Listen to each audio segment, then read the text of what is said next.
عايزاك تركز في الصورة اللي ظهرت قدامك دي. سبحان الله، لا إله إلا أنت، سبحانك إني كنت من الظالمين. إحنا بنسمع، عندنا 2 أذن أكتر ما بنتكلم. الأذن شبه الرحم. اعمل بوز للفيديو وروح بص على ودنك، هتلاقيها واخدة شكل الرحم.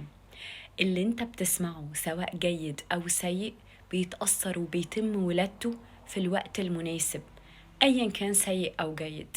فلما بتدي لحاجة انت بترفضها الأهمية بتسيطر عليك بقوة، فتلاقي نفسك تعبان. كلنا تعرضنا للتنمر، كلنا تعرضنا للتجريح والتوبيخ حتى من أهالينا.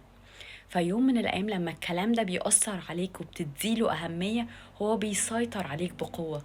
فحاول إنك تسلم أمرك وتتقبله وتتجاهل الحاجات اللي مش عايزها تخش في الرحم بتاعك فتقعد في دماغك فتظهر في الوقت المناسب. ركز في الحاجات اللي تفيدك وتساعدك إنك تبقى أحسن. أي حد انت مش عامل له حدود حط له حدود بذوق، لأنه ده بيتأثر وده بيسمع أكتر ما انت بتتكلم وودانك شغالة بيه.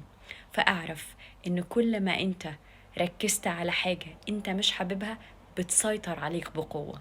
فتجاهل وسلم أمرك لله، وعندك قبول عالي اتجاه الأشياء اللي عدت أو الصفات اللي بترفضها أو الكلام اللي بتسمعه. الكلام ده مش انت، فتجاهل اللي مش عاجبك وخد اللي عاجبك أو يخليك تنمو وتبقى أحسن.